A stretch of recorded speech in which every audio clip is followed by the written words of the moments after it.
Thank you and welcome back to the second segment of the show for today. We're talking to a researcher, Gregory Taylor, who has some information in reference to African American literacy, and he's given us quite a bit of information in reference to his own personal background and his own experiences dealing with literacy. And Professor Taylor, let's pick up where we left off, and to give you an opportunity to now talk about African American literacy and why African Americans are having difficult times in terms of reading and literacy in a real sense. Yes. Dr. Haney, when I got started, learning to read, as I said earlier, my mother taught me to read, but made me feel guilty when I couldn't pronounce the word. So I took that thinking to school. And in the first grade, when we would read, I remember I was always compared to another little fellow in the class. And if we messed up, you got put in from the A group back in the F group from reading the embarrassment in the classroom. And when you couldn't make a sound of a word, you didn't know phonics, the kids would laugh at you. So you have all of these things in your memory when it comes to trying to learn in school. And having spoken at a lot of literacy agencies in Atlanta, a lot of the other kids would share these things too. And recently, about a year ago, Dr. Sylvester Gates spoke at Tennessee State University. And during his informal setting, we got a chance to question him.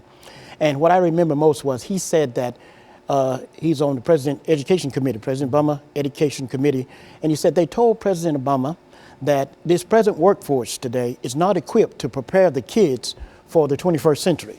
And he said that they must learn how the children learn and then teach them from that perspective, not to try to get them to learn from the way they have learned. And that really stuck with me because the book that I've written called Unrefined Thoughts for Thinking, it's designed to capture those unrefined thoughts because I believe all of us were illiterate at one time or have unrefined thoughts in our head. And if we could use those and give you an example of one, when I was in the third grade, we had two to a book to read. And when you finish reading the paragraph, the teacher asked you to read, the teacher would say, "Did you comprehend that?" And I say, "Comprehend?" I said, "I wonder what the world that is." I thought some smoke was going to appear between my face and the book. And the kids get a great joy out of me opening up and sharing the way that I thought incorrectly in reference to but I never would have said that when I was in school, because the kids would laugh at me and different things of that nature. But it's things like this. And in one of the classes that I was speaking in, I'll never forget, a seventh grader at the Bunch Middle School in Atlanta, this young lady told me they would write a paragraph, and she told me afterwards, she said, Mr. Taylor, she said, I had stopped learning because I was not learning like other kids in the classroom. And she said, now that I've heard your presentation, she said, I realize the little that I have learned, I can add something to that and grow from that. And so that's what I'm getting at here when I say unrefined thoughts for thinking, for learning. We have unrefined thoughts in our memory. In the book, I make mention of scratch paper, scratch thoughts, like when you do your taxes. You throw away the scratch paper. You don't need it. But in our memory, I remember I interviewed teachers in the school system, bookstore owners in Atlanta, and the principal of a school. And he told me that the method that I was using, unrefined thoughts for thinking, for learning, brought his memory, took him back to when he was learning.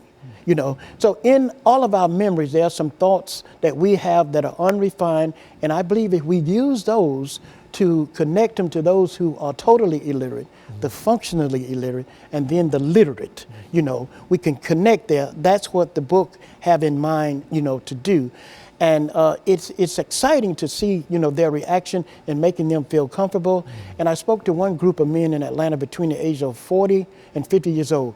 And they told me that they will not share their unrefined thoughts for learning with teachers if they make them feel uncomfortable, or if they feel like it will embarrass them, or if they would laugh at them.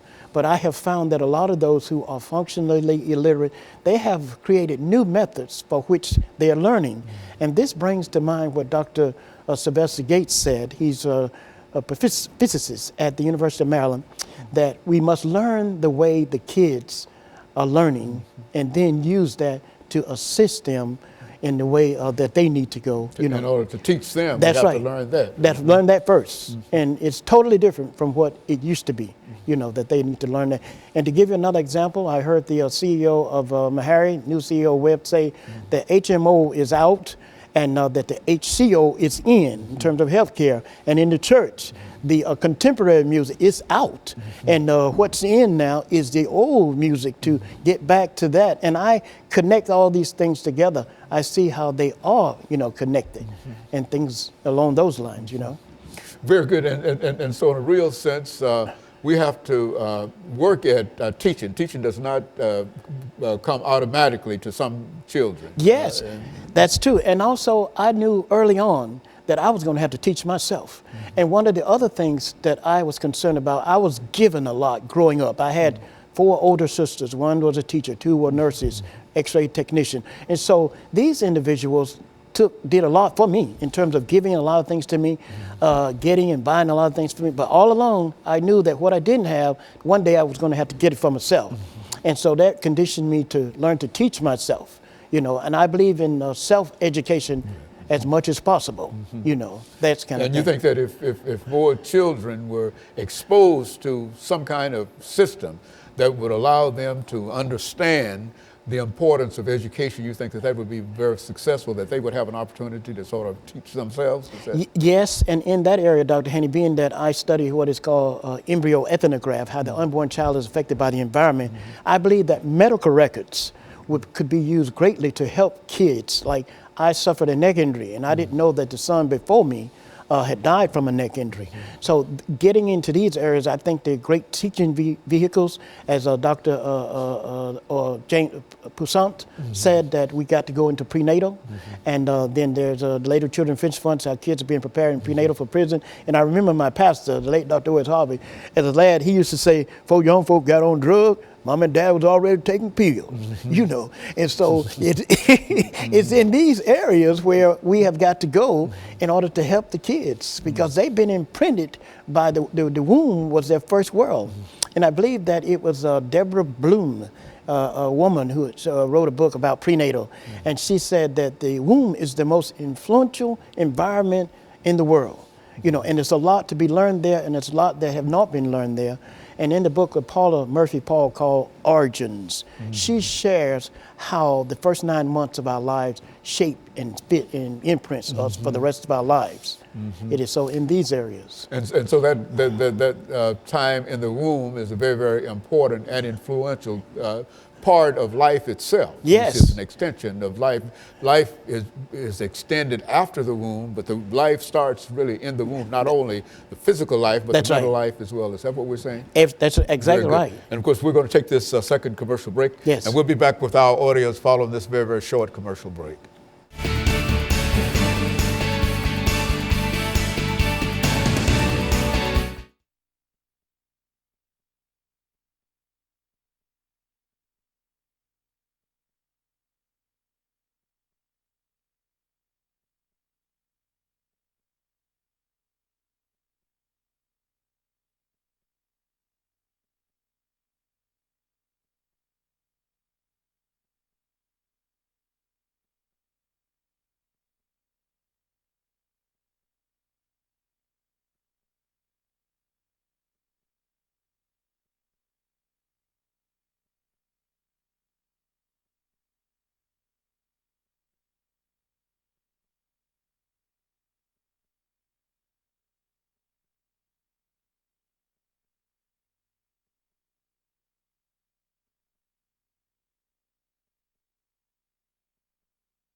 Thank you, and welcome back to the final segment of the show for today. We're talking to Gregory Taylor, who is a researcher and who has given us excellent information in reference to the ability of African Americans, not only African Americans, but the ability of people to be literate in terms of their own experiences. And so let's pick up, Professor Taylor, at some of the information that we've already talked about, and to give you the last 8 or 10 minutes to sort of expand upon your own experiences and sort of enlighten our audience in terms of the importance of children, well, those who are not literate, the importance of them becoming literate. Yes, sir. Dr. Haney, I would say I've lived with what I call a constant Q&A system, constantly questioning myself, asking myself questions. I remember when I was in school in the junior college, I started off in junior college, and I used to question myself as to why I could only write so much on a page and things of this nature. What was going on there? But question was coming to my mind about things that were in my memory that I had not investigated, and questions about my existence. Why was I here? Why did my mother and father have me, or what brought them together? And my mother told me that she was suffering from malnutrition when she was carrying me. And she also let me know that I was unwanted. She had lost a son before me, so I was basically had to help my father get over the son that he lost. And so after hearing both sides of the story, I sided with my mother, which had made me sensitive to women concerns. And I used to tell my mother, because she suffered from malnutrition, that I said, whatever you can recall when you were pregnant with me that you can share with me, I said, that would help me function better in America, you know, and that is one of the things that she used to do. A lot of times I would do it when we would sit down to breakfast. I would ask her if there was anything that she remembered, you know. And so these were things that I would do. And I've had some very unusual experiences here, but relying heavily on the mother. And I also have often thought that we have behavior in terms of me suffering, my mother suffering from malnutrition and how it affected me. I offered my experiences to the Tennessee State and Johns Hopkins University, where they're doing something in the area of neuroscience and how math and things like that affect a child growing up according to how the mother's diet was and things like that. I felt I had experiences in here to help. And also I have been one to believe that no matter what language you spoke, the better you can get an understanding of yourself, I felt it would automatically affect your ability to speak. And in areas where people are not speaking correctly, to me, they have not learned how to say what it is they need to talk about because they have not found out what that is themselves. And you can't even tell yourself who you are if you don't know who you are, you know. And so all these things, you know, coming together. Also, one of the things that come to my mind that I heard when I got to Nashville, and that was Dr. Reeves Mitchell. Dr. Mitchell said that one of his quotes was that the Negro has not been educated till you educate him in his music. So Dr. Haney right there brings a lot together for me to say, because in the area of music, if he had not been educated until you educate him in his music, I think about the ways we have used our music. You know, and I think about what Dr. W.E. Du Bois said, that the old spirituals are the greatest gift that the Negro has given to America, and also the most neglected. And I believe that if we're going to deal with this particular area, I think that it even should be what I call a Du Bois tax, a tax on all of those who have made it big in the music industry that are people of color. I think that they owe something to our orphans, we owe something to our seniors, the elderly, those who are suffering from dementia. You know, all of these things have been affected. So a couple of elderly people were telling me the other day how they are witnessing their church being taken over because of the miseducation in the area of the music, you know. And so all of these things are coming together. And then there's one other biggie, I call it, May 17, 1954. That should have been our first National Education Day. A lot of people don't know that. And in the book, Christian Activism, I think it's on page 789 and 790 or something like that, it speaks how May 17 should have been our first national education holiday. This was the coming together of Brown versus the Board of Education. That's right. And the National Baptist Convention and the NAACP was working on that, and they had come together, and Dr. Duke, who was Duke McCall, was the president of Southern University, the seminary. He was one who said that he had never heard such a great idea of bringing together to make that a national education holiday.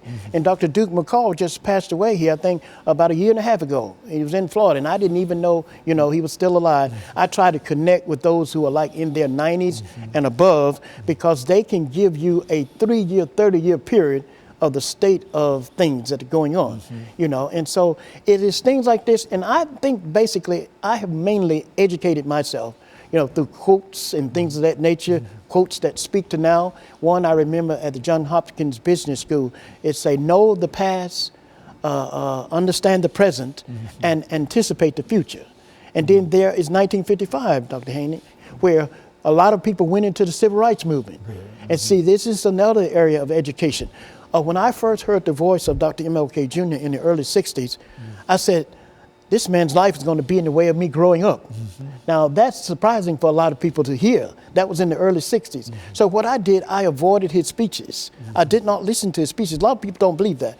But I didn't. I chose not to educate myself in becoming. I feel that I didn't have to become who he was. I was already someone within myself. And my great-grandfather was a full-blood Choctaw Indian. And he told my mother to always keep me in school because there was something in me. And that has been a motivator for me when I lived in different cities to go to the universities, take in the lectures and listen and question and things of that nature, And so this is just a lot of things that I believe and have experienced. Over the last 3 minutes here, Yes. we have researcher. Yes. What would you say to mothers or parents this morning who find themselves faced with the possibility of dealing with their children who are not reading up to capacity or whatever the situation? What can they do? Well, I would share with the mothers, as I tell the mothers in my family, I said, the more you could share with your children about what you remember when you were carrying them, the more they will be able to function better in this society. And I believe that. And even Dr. Haney, sometimes when the police stop me or something, I try to answer all the police questions before they ask me anything, drop my bag and everything. And then I'll tell them, officer, I'm trying to learn how to live in America and adjust to this changing world. Is there anything you could say to help me, And the last part is this, Dr. Haney. When I was in Atlanta, I met a man who, I didn't know what supply and demand was. And I met a man who knew, I told him that I had discovered it through the definition of the late J. Paul Getty. And he said, find something that is hard to get, that is hard to find, that people have a great need for, package it, and the rest is history. And at this time, I had written my book, Unrefined Thoughts for Thinking for Learning. And he told me, he said that a Getty type of man comes along every century because there's something that the world is in need of, that their life is to bring. And that has been one of the motivating sources for me also to make that connection. And I believe in using the birthday. Like I recently discovered that the first issue of Forbes magazine, I share a birthday with that.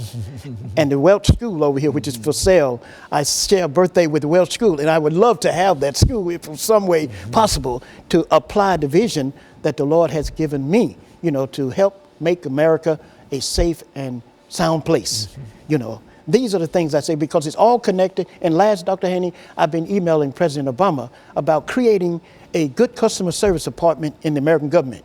Because the late CEO of Coca-Cola said, good customer service is America's future, and we must do everything as if America's future depend on it, because it really does, and God's in the detail. And it would be an honor for the late, Guzzetti, Roberto Guzzetta, over Coca-Cola, to honor him with naming a customer service department in his honor, because that's his quote, from what I understand. Very good. And let me thank you, researcher Taylor, for bringing by that excellent information, and Thank especially the various aspects of the whole idea of making people familiar with how reading can be taught and some of the outcomes dealing with your own personal experiences. And let me thank you for that. Yes. And let me encourage our audience to tune in again next week for another informative edition of Comments. Thank you and good morning.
Thank you and welcome to the show for today.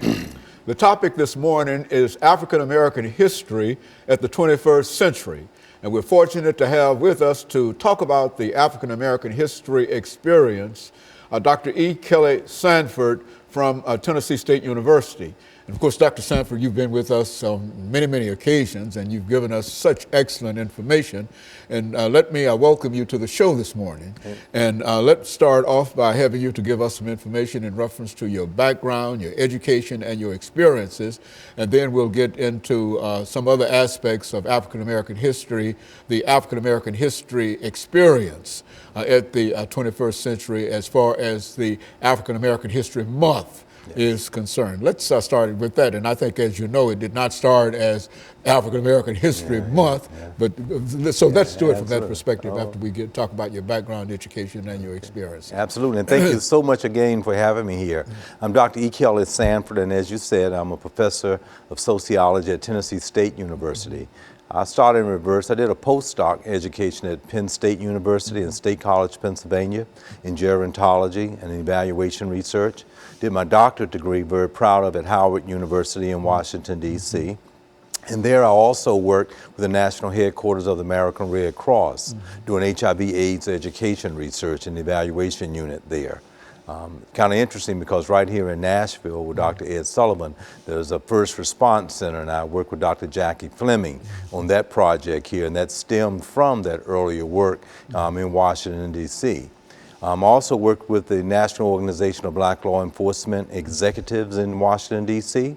That was an excellent experience. Did my undergraduate work at North Carolina Central University in Durham, North Carolina.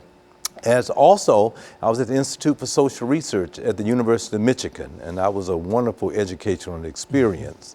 But as I look back on that time at Howard University, with Dr. Martin Luther King's birthday becoming a holiday, I was at all of the protests from the time Stevie Wonder started it to the time that it finally went into fruition with that President Reagan of all people to make it come to be a birthday for Dr. Martin Luther King Jr. And so, excuse me, in a real sense, that was really an addition to the African American historical experience, as well as African American History Month or African American History Week. Let's look at some of the things that, when you think about the African American history experience or the concept of African American History Month, let's say something about that during the last couple of minutes that we have. Okay, and very good. We have to give credit to Dr. Carter G. Woodson. He was a noted scholar who was the second African American to graduate from Harvard University, received his first 2 degrees from the University of Chicago, but was born in Virginia, whose father was a slave. So he had the foresight and insight to know that there was a need to talk about and to put into record, into concrete within the system of America, that are the contributions that African Americans have made from slavery to freedom to the present. So Dr. Carter G. Woodson was the founder of what was called then African American History Week. And he put it on the time that he said it should be the second week in February because it was a unique birthday time of Frederick Douglass as well as Abraham Lincoln. So he thought that that would be a good time to celebrate it, since Abraham Lincoln, of course, supposed with the Emancipation Proclamation and Civil War 1861-1865, ended slavery and brought about those constitutions to abolish it. And Frederick Douglass, of course, was in the forefront of helping that decision to be made. So he found that that was a wonderful time to try to celebrate it. And as I recall coming up as a youth in school, it seemed like it was a day, although he had African American, what they called at that time Black History Month. It seemed like it was a one-day thing. And then it grew from one day to a week, and then from a week to African American History Month as we celebrate it today.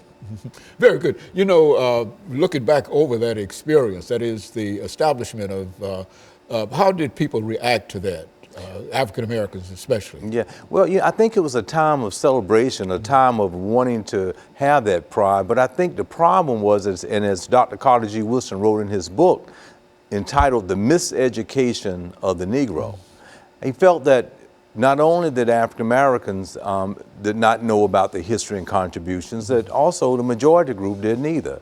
So he felt, I think, as a primary thesis of the book, The Miseducation of the Negro, that it would bring a certain sense of pride to that group to know about the history, to know the contributions that they made to the American culture, and that from that point on, when that African American History Week was founded, that it would grow and grow and grow, and that people would have a certain sense of pride. But I think ultimately he had wanted to become a part of the institution of education, from elementary school to junior high to high school, that people would learn about it, and then would be celebratory for all different ethnic groups throughout the United States. Very good. Let's stop here, and we're going to have our first commercial break, and we'll be back with our audience following this very, very short commercial break.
Thank you, and welcome back to the second segment of the show for today.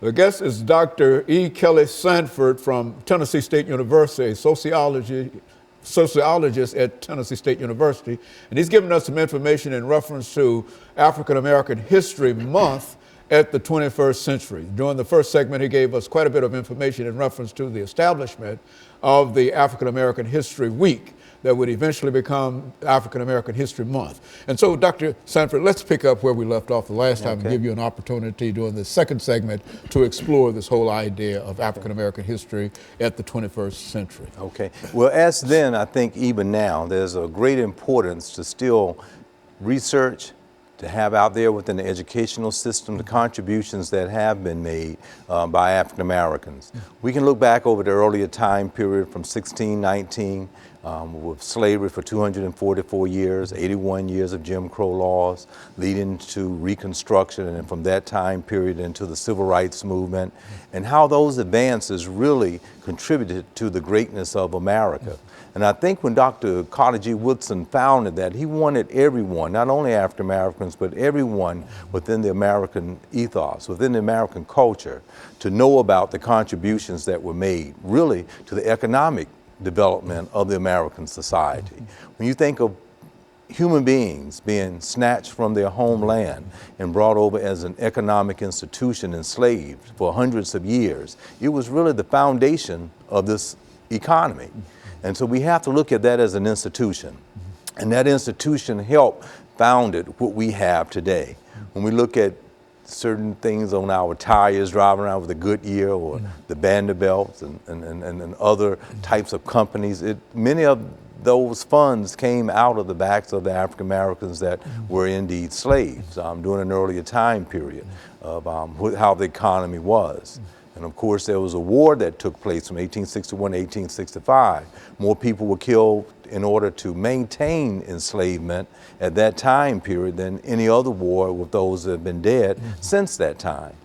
It's an interesting phenomenon because sometimes when we think about those contributions that we made, and he had the book that was entitled The Miseducation of the Negro, he wanted some accurate information to be talked about those contributions. And he felt that that would bring a certain sense of pride to a group of people in the redefinition of themselves as they move forth from the time of slavery to now, and he felt that that education would help.